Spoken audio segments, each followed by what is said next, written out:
Hello mga katsismosa. O, ano na tanghalian na, pungal. Dahil yan may chichismis ako sa inyo. Oo, may chichismis ako sa inyo. Alam mo, katatapos ko palang kumain. Oo, mga katipungay. Nako, ay katatapos ko lang kumain. Pero, kasama ko si kapatid. Oo, mga chismosa ay Diyos mo ang si kapatid ko. Ewan ko ba naman kasi dyan, meron talaga akong tanong dyan, bakit na ayaw? Oo, kasi ako mismo ay, ako, teka nga, para makita siya, tingnan nyo, naano ko lang, kasi tinatago-tago ko lang, kasi nga, baka makita niya ako. Oo, total hindi naman siya nanonood ng mga video ko kaya kinikismis ko lang. Ayan, alam mo, paborito niya yung ano na yan.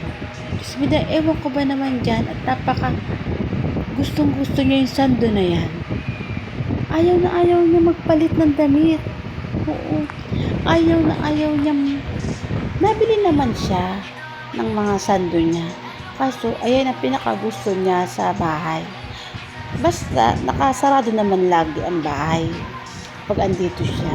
Kasi syempre, presko talaga siya sa ganyan. O, dahil, ay dati nga tawil eh. Oo, tawil. Eh, chismiday, bago makabili rin ng bago. Hindi rin makabili ng tawil dati. Chismiday, po nga nakakalok talaga. Ewan ko ba naman dyan sa kapatid ko. Ay nako, kaloka. Ayan, kasama ko yung mga bagong pusa. May mga bago na naman pusa. Ay nako. Ayan, lumalayo kami doon kay kapatid kasi nga ayaw niya ng mga pusa. Okay lang mag-ano dyan. Basta wag kasama sa kanya. Yung tatabi-tabi ayaw niya. Eh, syempre nga, di ba na hawak-hawak yung pusa.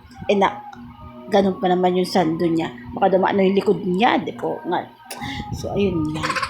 Sinasabihan ko na nga si kapatid na magpalit-palit ka naman ng ng sando. Tapon na yan.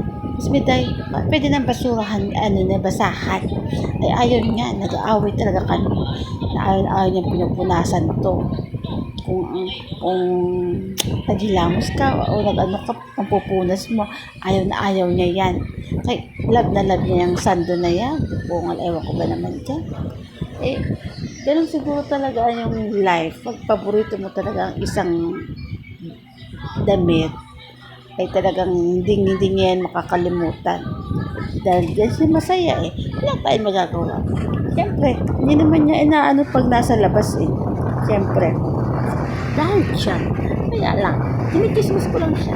Natatawa ako, ang tagal-tagal pang kumain. Di ko nga, bago yan matapos kumain, napakatagal. Eh, siyempre, dahil nga may cellphone, kaya talagang ganun talaga ang tao. Kapag talaga nakain habang nag-cellphone, napakatagal matapos. Kaya ako minsan lang talaga nag-cellphone. Natabi ko pag cellphone kasi hindi ako matapos kumain. Ang hirap humuya ng humuya. Diba? Sa totoo naman talaga, diba? Di tayo basta-basta makanguya ng ayos. Kasi siyempre kakachismis. So, dahil nakakaloka. Yun lang, nakismis ko lang naman. Eh, walang magawa. Dahil tanghalian eh. Dahil dyan, may mga alaga din ako. Pinakain ko na rin yung mga alaga ko. Kaya para walang makukulit. Goodbye na sa inyo.